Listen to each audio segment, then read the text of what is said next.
우리가 야고보서 시작할 때 모두에서 이야기했듯이 야고보서는 주로 흩어져 있는 로마 제국 전역에 흩어져 있는 유대인들, 그 중에 가운데 살고 있는 크리스찬들을 향해서 편지를 한 겁니다. 그들은 대부분 어려운 생활을 하고 있었습니다. 핍박도 받았습니다. 시험과 환난 속에 있는 그 환경에 있는 그들에게 편지하면서, 그러니까 제일 먼저 시련을 이야기하고 시험을 이야기하고 또 그 가운데 지혜를 구하라 하고 이런 얘기를 합니다.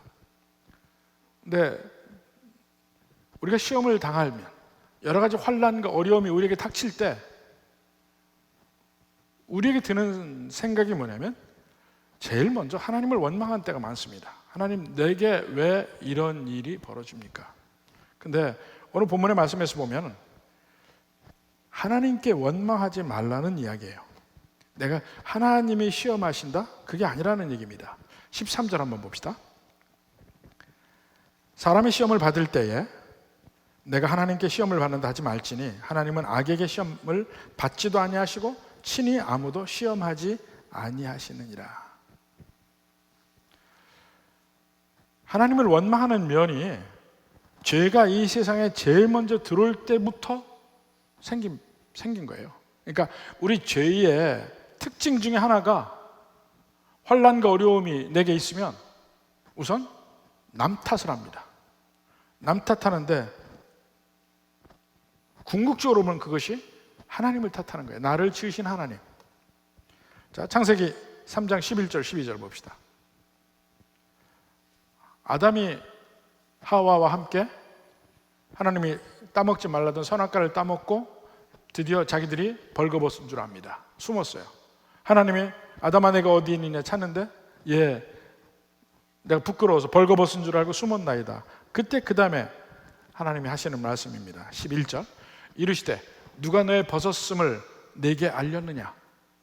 내가 내게 먹지 말라 명한 그 나무 열매를 내가 먹었느냐? 그러니까 아담이 이르되, 12절에 하나님이 주셔서 나와 함께 있게 하신 여자 그가 그 나무 열매를 내게 주므로 먹었나이다.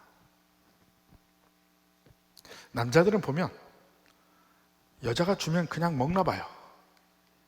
에? 여자가 주면 먹어. 다 여자가 주면 먹고 오는 분들. 애초에 아담부터 그렇게 했어요. 여자가 주니까 먹었다는 거야.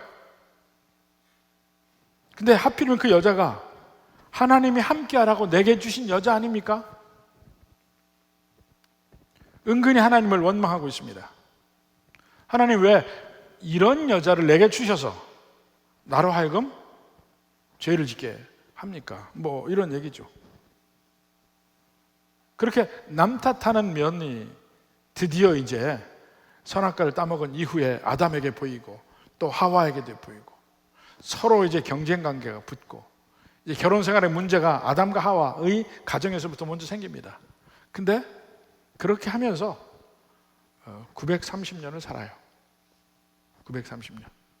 뭐 오늘날에 뭐 그런 가상적인 질문을 하죠. 혹시 다시 태어난다면 지금의 아내와 지금의 남편과 같이 살겠습니까? 많은 경우에 미쳤냐 속으로 이렇게 얘기를 하는 분들이 많이 있지만, 그것은 가상으로 얘기하는 거잖아요. 다시 태어난다면 하니까 무슨 말인들 못해요. 어차피 다시 태어나진 않을 거니까. 근데 여기서 내가 100년 사는 게 아니고 1000년을 살 텐데 그 1000년 동안 지금의 아내와 지금의 남편과 계속 쭉 같이 살겠냐? 그럼 여러분 뭐라고 하시겠어요?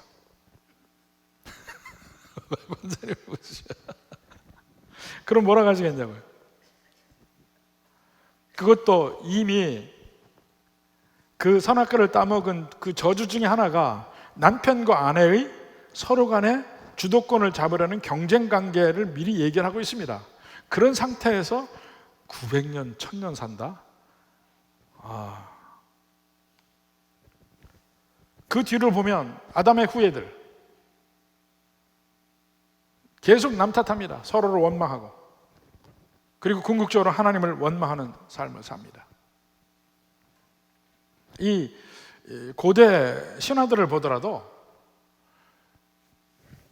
현상 세계에 일어나는 수많은 일들, 특히 그 중에 안 좋은 일들은 전부 신의 탓이라고 합니다. 그리스 신화 보세요. 그리스 신화 보면 그 신화에 나오는 신들은 우리가 보통 생각하고 있는 그 신들의 완전함이라든가 선함이라든가 이거 전혀 없어요. 인간보다 못한 존재들이에요, 도덕적으로 보면. 근데 신이라는 이름으로 모든 게 용납이 돼요. 제일 먼저 대지의 신이 있습니다. 그 대지의 신이 아들을 하나 만들어요. 그리고 그 아들과 결혼해서 다시 자식을 낳습니다. 근데 그 자식과, 태어난 자식과 결탁을 해서 그 아버지를 신의 왕의 자리에서 내쫓아내고 그 신이 주도권을 잡아요. 그 다음에 또 이게 몇 번을 거치는데 또 태어난 아들이 주도권을 잡으면서 자식들을 낳는데 그 자식들이 또 자기에게 배신할까 봐 전부 자기가 먹습니다. 태어나면 잡아먹고 그 중에 몰래 숨긴 아들이 있어요. 그게 제우스예요. 막내 아들. 이 제우스가 장성해서 그 아버지를 무찌릅니다. 그리고 아버지의 배를 갈라서 그 속에 삼켜버린 형제들을 다 꺼내. 그게 그리스 신들이에요. 그리고 온갖 일들이 벌어지는데 거기에 인간사에서 벌어진 일들이 다 벌어지면서 플러스 거기에 도덕률이 없어요. 그래서 막 신들끼리 막 난리를 치고 하는 게 그게 전부 이 지상세계의 인간의 삶에 영향을 미치는 거예요. 그리스 신화가 그래요.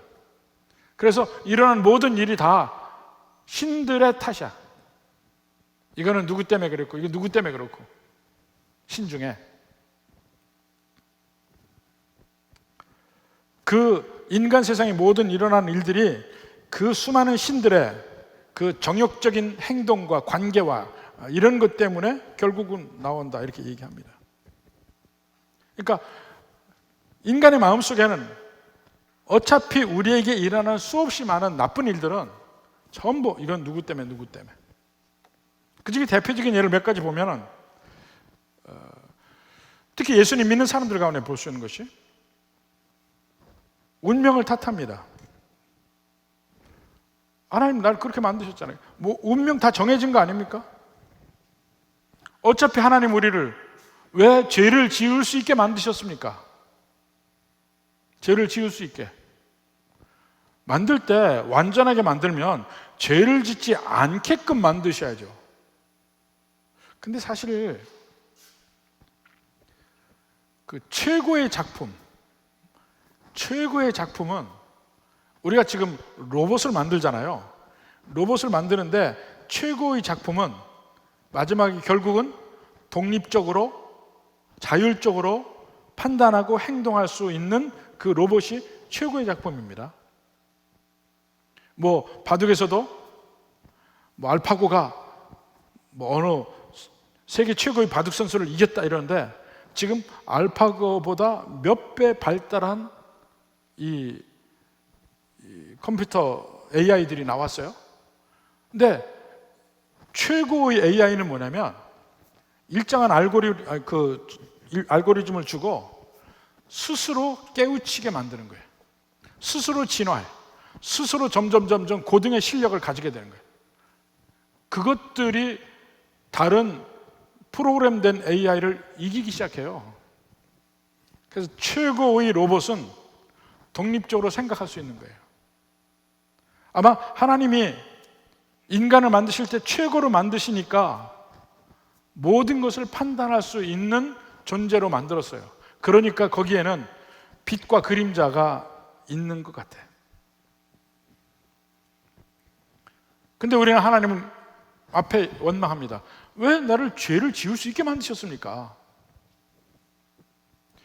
이 러시아의 제정 말기에 그 로마노프 왕가가 다스렸는데 그 마지막 몰락할 때에 그 로마노프 왕가를 거의 정신적으로 지배했던 그 요승이, 라스푸틴이라는 요승이 있습니다. 예언도 하고 치료도 할 수 있다 하고 죽지도 않고 그 라스푸틴을 사형을 언도하고 라스푸틴을 죽이는데 몇 번에 걸쳐서 안 죽었어요. 그 죽이는데 힘들었습니다. 이런 정도인데 그가 어떠한 요소를 퍼뜨렸냐면, 자, 성경을 보라. 죄가 많은 곳에 은혜도 많다고 했지 않느냐. 그러니 우리가 많은 은혜를 얻기 위해서, 많은 은혜를 느끼기 위해서 죄를 많이 짓자 그랬어요. 죄를 많이 짓자. 근데 성경이 가르치면 그게 아니죠.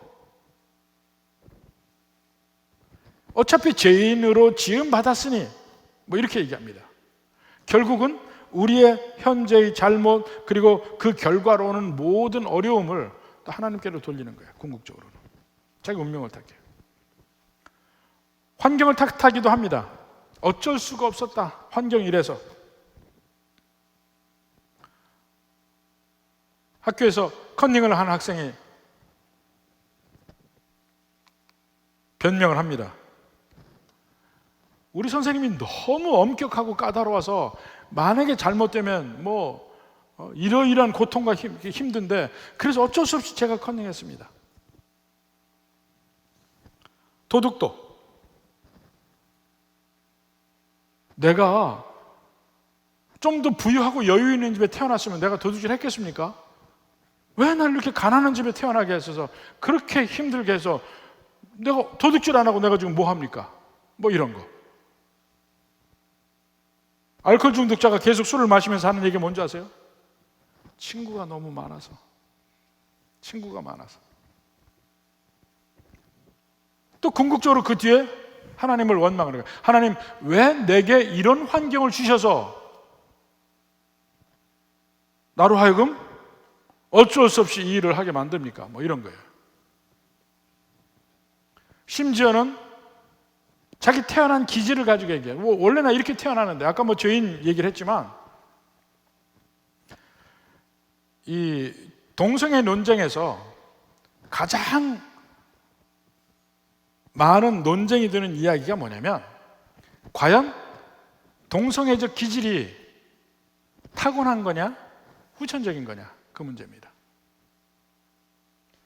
동성애를 옹호하는 많은 사람들은 동성애는 타고났다고 그래요. 애초에 내가 남자로 태어나는 게 실수야. 여자가 되고 싶어. 내 마음도 다른 남자를 향해서 사랑의 마음이 생기지 여자에게 안 생긴다는 거예요. 그런 걸 내가 어떻게 하느냐. 많은 사람들은 아니다, 후천적으로 습득이 된 거다. 옆에 그런 사람들을 보고 나서. 그리고 또한 궁극적으로는 보면요, 자, 처음부터 내가 그렇다는 거, 우리 어차피 다 죄인이잖아요. 어차피 우리 다 마음에서부터 도둑놈이야. 그러면 내 마음에 애초에 그런 게 있다고 해서 그게 정당화되냐 이거예요. 애초부터 난 탐심을 가지고 태어났으니까 나 도둑질해도 괜찮다? 이게 말이 되냐고요. 우리는 수없이 많은 부정적인 면을 가지고 있습니다, 처음부터. 그렇지만 그게 그렇게 해서 된다는 얘기는 아니잖아요. 이 그리스의 유명한 문학가로 니코스 카잔차스키라는 작가가 있습니다. 그의 화두는 자유예요, 자유. 그의 유명한 소설이 있습니다. 조르바 더 그릭이라는 소설이에요. 그것이 소설로 나왔고 영화로도 나왔습니다. 그러니까 히라빈 조르바라는 영화예요.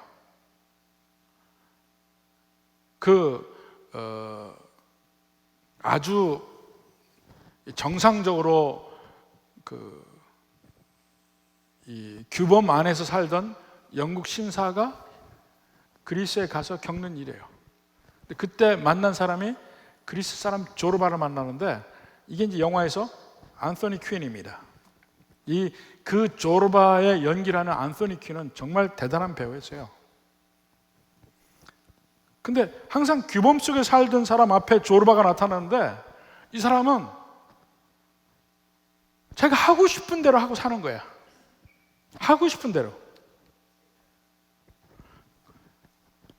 내 마음에서 원하는 대로 그냥 행동해. 그것이 사회 규범에 어긋나든 말든 관계없어요. 그러면서 그것을 순수한 자유라고 포장을 하고 있어요. 순수한 자유. 내 마음에 일어나는 원망, 욕망대로 그냥 있는 그대로, 그것을 순수하다고 해요. 그대로 사는 것, 그것이 자유다. 이걸 말하고 싶은 것이 바로 그 저자인 니코스 카잔차스키예요. 크레타에 가면 그의 묘비가 지금도 무덤이 있고 묘비가 있습니다. 그 묘비에 세 줄이 써 있습니다. 유명한 묘비명이에요. 나는 아무것도 바라지 않는다. 나는 아무것도 두려워하지 않는다. 나는 자유다. 묘비명에 써 있어요. 그가 그 묘비명을 원한 거야. 그가 설파하는 자유는 이 어떤 규범이나 이런 데 얽매이지 않고 내 마음속에서 솟구치는 대로 그대로 행하는 것, 그것이 가장 인간의 순수하고 진실된 모습이라는 거야. 근데 성경은 뭐라 합니까? 그게 자유예요? 그게 죄인의 가장 정난한 모습입니다. 성경대로 얘기하면 죄인의 가장 정난한 모습. 우린 변화돼야 된다. 우리 마음에 솟구치는 대로 행동하면 결국은 그것이 죄고 그 끝은 사망이다. 뒤에 나와요. 근데 그 마음에서 솟구치는 욕망대로 행동한다는 건 뭐예요? 우리가 하나님을 향해서 이야기한다면 하나님, 나를 이렇게 만드셨잖아요. 만든 대로 내가 행동하는데 뭐가 문제입니까? 이렇게 얘기하는 거야. 결국은 우리에게 벌어지는 수없이 많은 그 내가 잘못된 행동과 이거 하는 모든 결과를 우리가 먹게 되거든요. 그것이 시험과 시련과 환난으로 오게 되는데 결국 그 모든 것의 근원을 하나님께 돌리고 원망하는 것이죠. 왜 나를 이렇게 만드셨습니까? 그러니까 내 뜻대로 하다가 이런 일이 벌어진 거 결국 하나님이 날 이렇게 만드셔서 그런 거 아닙니까? 근데 하나님은 말씀하십니다. 하나님은 시험을 받지도 않으시고 시험하지도 않으신다. 시험이라는 것이 성경에 보면 두 가지로 나누어요. 하나는 템테이션이라고 합니다. 하나는 테스트라고 할 수 있는데, 템테이션은 뭐냐면 나쁜 의도를 가지고 상대편을 넘어뜨려서 파멸의 길로 가게 만들려는 의도에서 괴롭게 하는 것. 이것이 시험이에요. 이 템테이션이에요. 나쁜 방향으로 하는 것. 이거 보통 우리가 마귀가 준다고 얘기합니다. 또 하나는 테스트인데, 테스트를 우리말로 시험이라고 얘기를 많이 했어요. 근데 그것은 우리를 연단하기 위해서, 우리를 더 좋은 품성으로 만들기 위해서 단련시키는 면에 시험이 있습니다. 이것은 보통 우리가 하나님이 주신다고 얘기를 해요. 심지어는 헬라어 단어로까지 나눠서 이야기를 합니다. 나쁜 의미의 시험은 페라조, 좋은 의미의 시험은 도키마조라고 이야기를 합니다. 근데 어떤 때는 성경을 보다 보면 그것조차도 섞어서 사용을 해요. 절대적으로 나누는 건 아닙니다. 일반적으로 보면 페이라조 하면 나쁜 면의 시험, 도키마조 하면 좋은 면의 시험, 이렇게 이야기할 수 있는데, 근데 궁극적으로 시험이란 우리에게 당하는 모든 나쁜 일은, 환난은 하나님이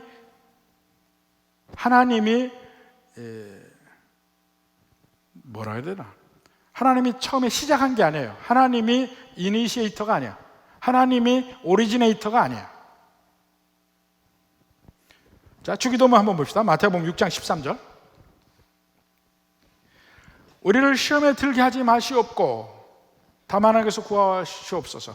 우리를 시험에 들게 하지 마시옵고, 바로 예수님이 우리에게 가르쳐준 기도예요. 하나님께 기도합니다. 우리 시험 들게 마시옵소서. 이 시험은 나쁜 의미의 시험이죠. 우리를 넘어뜨리려고 하는 것. 이것에 걸리지 않도록 기도합니다. 또 고린도전서 10장 13절 봅시다. 사람이 감당할 시험 밖에는 너에게 당하는 것이 없나니 오직 하나님은 미쁘사 너희가 감당하지 못할 시험 당함을 허락하지 아니하시고 감당할 쯤에 피할 길을 주신다. 근데 여기서 보면 감당하지 못할 시험 당함을 허락하지 아니하시고 라고 나와요. 왜 이렇게 얘기했을까요? 온갖 우리에게 나쁜 거, 우리에게 일어나는 환난과 시험과 이 나쁜 것은 출발점이 하나님이 아닙니다. 하나님이 아니에요. 언제나 그것은 마귀에서부터 출발하는 거예요. 욥을 생각해보세요. 욥이 하나님의 많은 복을 받고 살았습니다. 욥은 하나님을 경배하고 살았습니다. 근데 하루는 하나님 앞에 마귀가 나타나서 이야기를 하죠. 하나님, 욥이 괜시리 하나님을 경배하는 줄 아십니까? 하나님이 지금 많이 주시니까 하나님을 경배하죠. 그게 없으면 욥이 경배하겠습니까? 하나님 이야기합니다. 그래? 네 맘대로 해봐. 욥 몸만 건드리지 마라. 즉시 마귀가 욥의 모든 재산 없앱니다. 욥의 자식들까지 다 없앱니다. 욥의 소유는 다 없애요. 그래도 욥은 하나님을 계속 경배합니다. 다시 마귀가 하나님 앞에 나왔어요.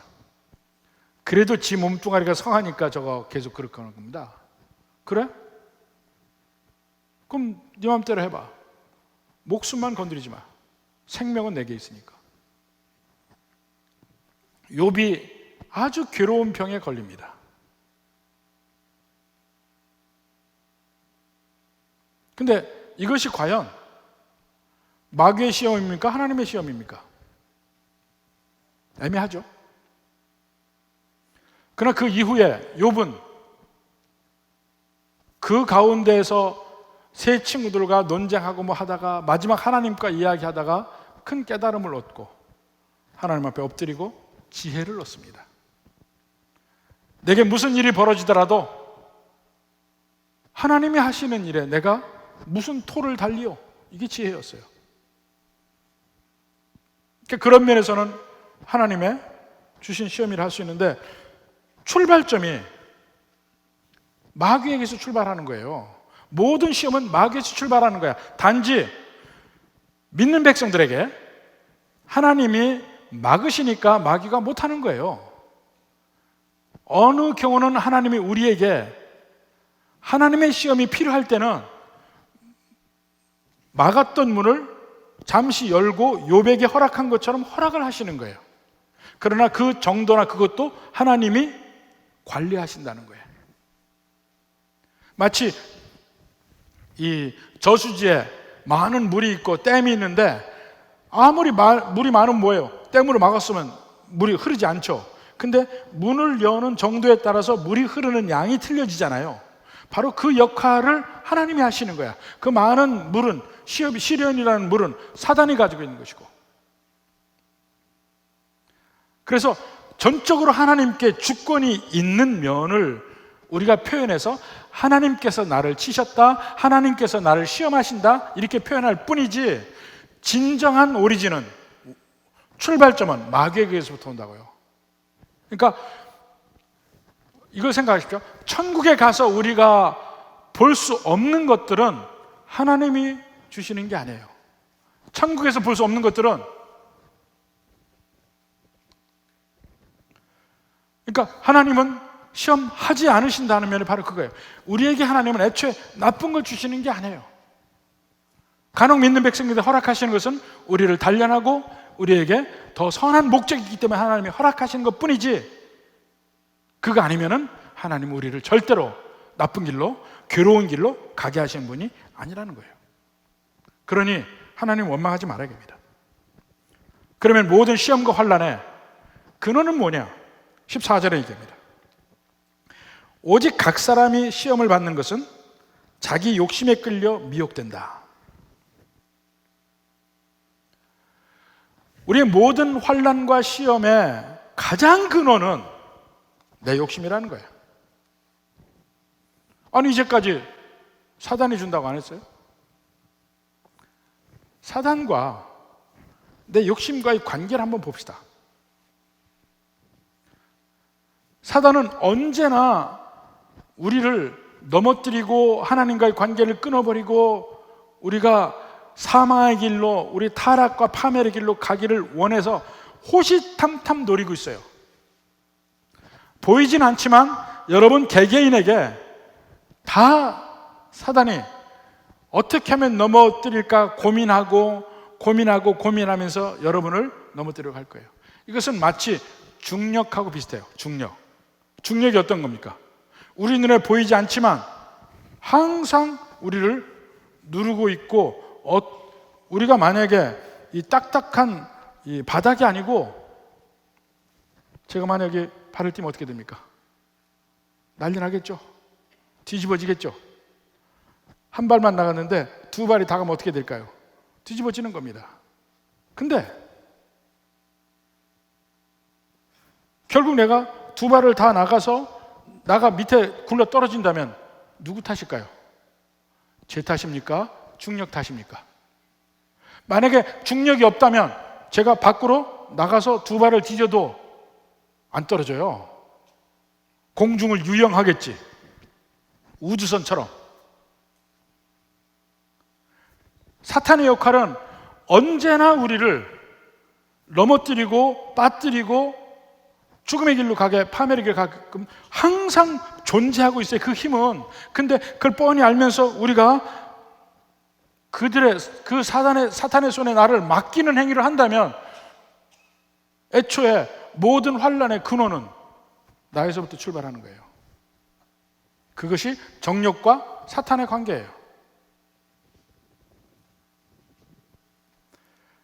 아담 이후에 모든 사람이 자기 죄로 그렇게 된다는 거예요.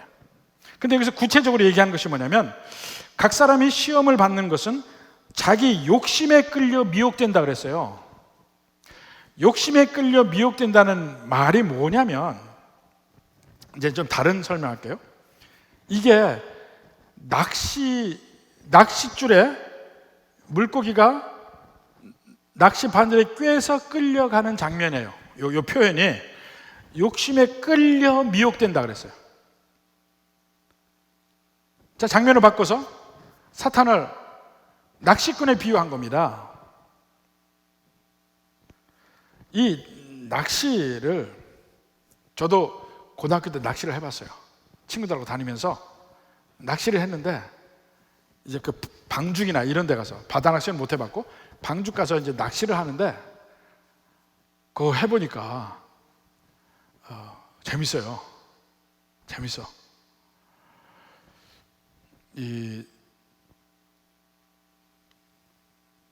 어느 곳이 고기가 잘 물린다는 그 지점들이 다 있고, 그것도 항상 있는 게 아니고 때에 따라 새벽에, 아침 새벽 바람이 살랑살랑 불 때 좋은 데가 있고 낮에가 좋은 데가 있고 다 틀려요. 근데 좋은 자리를 하더라도 잘하는 친구하고 못하는 친구는 차이가 많이 나더라고. 그러다가 제가 대학 다니면서 절에 다니면서 살생을 하지 말아서 제가 낚시를 끊었습니다. 근데 요즘에도 보면 그 텔레비에 그 낚시를 하는 채널들이 많아요. 낚시를 많이 해. 근데 그 중에 하나 이제 눈여겨본 게, 그 외줄 낚시를 해서 참치를 잡는 게 있어요. 외줄 낚시로 참치를 잡는데, 와, 200kg, 300kg 되는 참치를 가느다란 줄로 잡아요. 잡는데 미끼도 그 중에 잘 잡는 사람이 있고 지지리도 못 잡는 사람들이 있어. 그 보면 잘 잡는 사람은요, 참치에 대해서 연구를 해. 참치에 대해 연구해서 이때는 꽁치를 미끼를 쓴다. 이때는 정어리를 미끼를 쓴다. 이때는 오징어를 미끼를 쓴다. 다 다르더라고. 못 잡는 사람은 주장창 자기 똑같은 것만 해, 그냥. 참치에 대해서 연구해서 참치를 잘 이해하고 적당히 그 참치가 있는 곳에 그 낚싯줄을 내리고 그 수심이라든가 모든 걸 해서 딱 하면 잘 잡아요. 아주 큰 것도 잡아. 그러니까 보면 딱 물고기에 맞는 미끼를 던지고 바로 물고기 코앞에다 미끼를 던지고 모든 일을 다 하더라고요. 보니까 마귀하고 너무 똑같아. 마귀는요, 우리의 특징과 우리의 선호도, 우리 연약한 점 다 알아요. 완벽하게 알아서 딱 우리가 유혹받기 쉽게끔 우리 앞에다가 내가 제일 좋아하는 걸 앞에다 놔. 꽁치 좋아하는 사람 앞에 꽁치 놓고, 오징어 좋아하는 사람 앞에 오징어 놓고 흔들어대.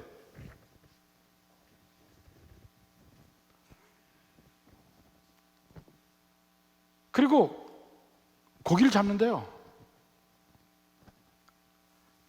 자, 200kg, 300kg 되는 키보다 훨씬 큰 참치를 잡아요. 잡는데 그 참치가 내내 그 바다에 살았어요. 근데 그 정도 크기가 되려면 10년도 넘게 살았다는 거야. 거기에 참치 잡이배가 계속 있으면서 계속 걷어내요. 잡아내. 근데 그 어부들이 하는 말이 뭐냐면, 이 참치가 그 동료가 잡혀간 거 보면서 영리해진다는 거야. 영리해져서 똑같은 거 하면 거기에 안 넘어간대요. 새로운 방법을 개발해야 된대. 그러면 10년이 넘게 거기서 견뎌내 온갖 낚싯바늘 다 물리치고 살아남은 큰 참치도 결국은 잡힙디다. 한 번이면 돼, 한 번이면 잡히는 거 아니에요. 너무나 똑같아. 우리가 유혹에 넘어가는 거하고 우리가 시험에 드는 거하고 똑같아요. 어느 분들은 여기서 내가 평생 사단의 시험에 넘어가지 않았다 자신하는 사람, 자신하지 마십시오. 다음번 낚싯줄에 여러분 걸릴지 몰라요.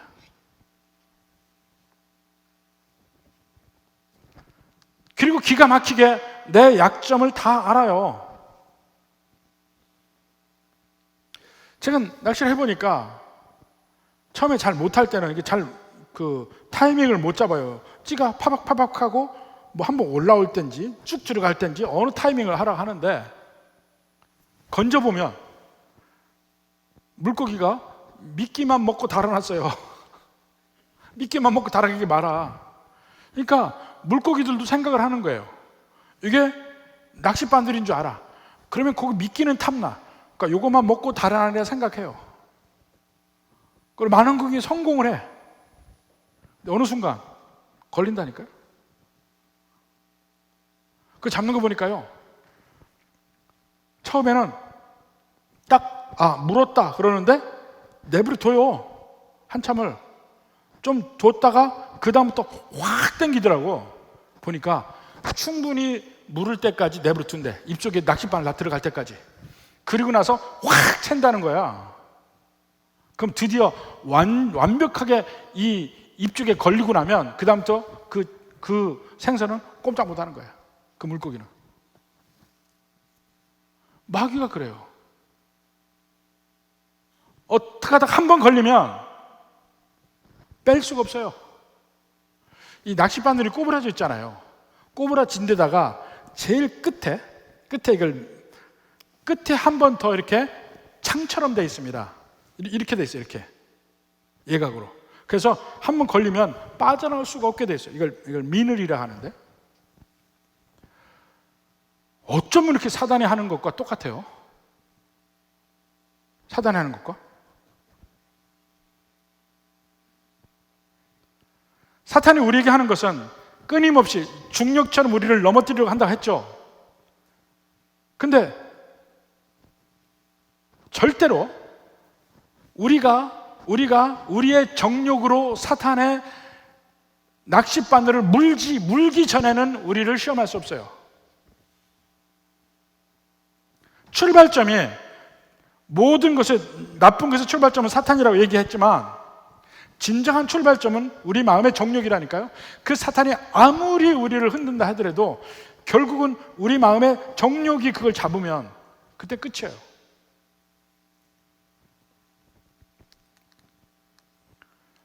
여기에 아담이 걸렸고 하와도 걸렸고 삼손도 걸렸고 다윗도 걸렸고 신약에 와서는 바울과 함께 했던 데마도 걸렸습니다. 이 유혹에. 그리고 지금도 끊임없이 우리는 그 사단의 낚싯바늘에 걸립니다. 낚시하고 있는 사단 탓이라 그게 아니에요. 왜 그걸 무느냐 이거예요. 무는 것은 우리 정욕으로 무는 거예요. 사단이 앞에서 막 먹음직스러운 걸 주거든, 갖고 싶은 걸 주거든, 홀라당 삼키면 그걸로 끝이야. 그 다음부터 계속 마귀에게 밀가루도 당하기 시작하는 거예요. 그래서 시험의 근원은 하나님도 아니고 심지어는 마귀도 아니고 내 자신의 죄적인 욕망이다. 그것이 어떻게 해서 거기까지 가나? 그 과정이 15절에 나옵니다. 욕심이 잉태한 즉 죄를 낳고 죄가 장성한 즉 사망을 낳는다. 자, 이것이 마치 임신해서 출산을 하고 자라나는 거로 표현을 합니다. 왜 그럴까요? 일단 임신하면 낳게 돼 있고 낳으면 자라게 돼 있어요. 필연성을 얘기하는 거야. 제가 우리 교회 부임한 지 16년 됐네요. 16년. 근데 그때 아주 어린애들이 있어요. 어린애들. 지금 다 청년들이에요. 다 청년들이야. 그 보면 재밌어요. 마치 지가 어른처럼 행동하는데 보면 뒤에서 웃어. 옛날에 참 저 어린애였는데. 근데 시간이 흐를수록 자라난다니까요. 그래서 여기서 제일 문제가 욕심이 잉태한 즉이에요. 욕심이 잉태한 즉. 우리 마음에 예수님 믿기 전에는 우리 속에는 오직 욕심만 있었어요. 오직 죄만 있었어요. 근데 예수님 믿고 나서 우리 속에 또 다른 법이 들어왔습니다. 하나님의 법. 그 두 법이 우리 속에서 싸워요. 근데 여기서 욕심이 잉태한 짓이라는 말은 언제나 그 둘 중에 내가 선택을 해야 되거든요. 믿는 사람은 항상 그래서 고민할 수밖에 없습니다. 내 마음속에 언제나 두 마음이 싸우니까. 근데 그 중에 죄적인 마음을 딱 선택을 했어요. 그때가 바로 욕심이 잉태된 때야. 욕심이 잉태됐어요. 드디어 딱 그걸 욕심을 잡았어요. 마치 사단의 낚싯바늘을 문 거하고 똑같아요. 그 다음부터 과정은 필연적으로 가고 있어요. 근데 바로 행동으로 나타나는 게 아니에요. 우리 욕심이 드디어 마음속에서 뭉글뭉글 솟아나요. 죄적인 욕망이 마음속에 막 있어요. 그런데 아직은 행동으로 나타나진 않아요. 언제 행동으로 나타난다고요? 적절한 환경이 주어질 때. 죄의 나무를 전에 설명했죠. 적절한 환경이 주어질 때 행동으로 나와요. 우선 그 환경은 좀 더 구체적으로 얘기하면, 자, 먼저 능력이 생겨야 돼. 능력이.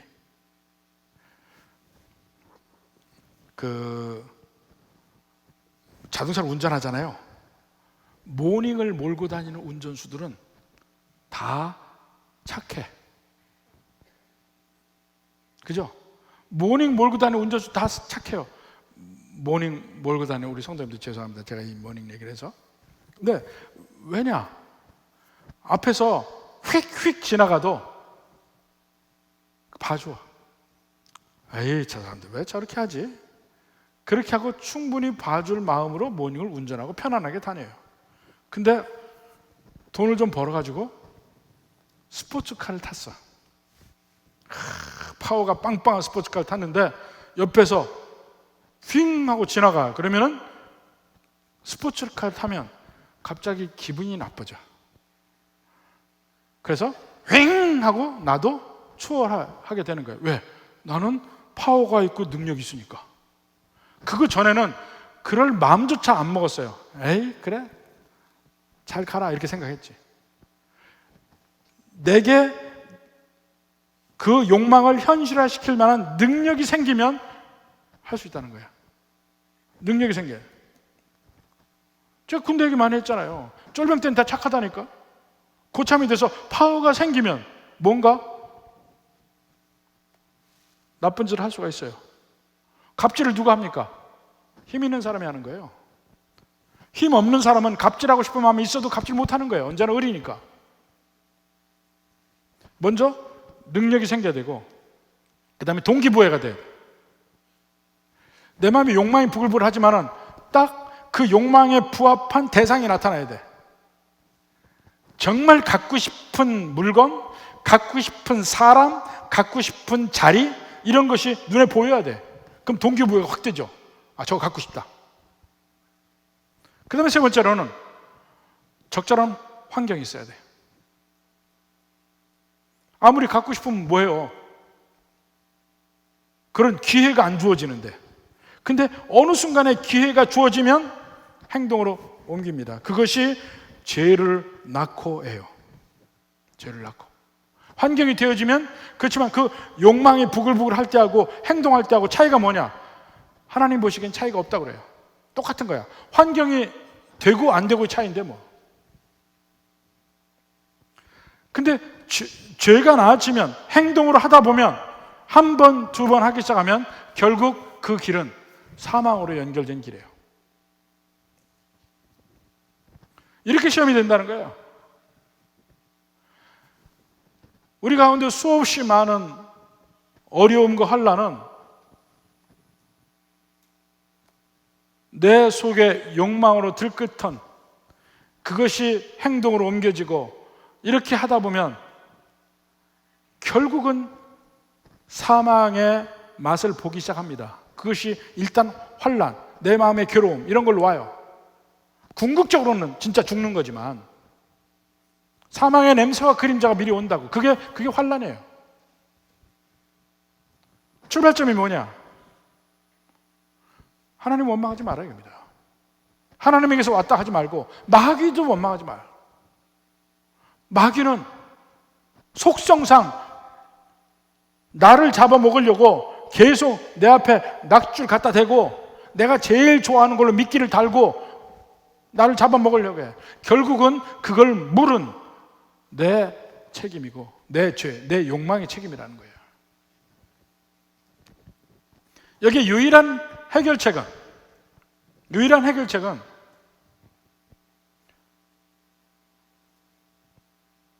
예수 그리스도의 복음밖에 없습니다. 왜냐하면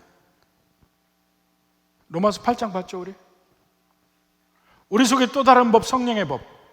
이 성령의 법이 죄의 법보다 더 능력이 커요.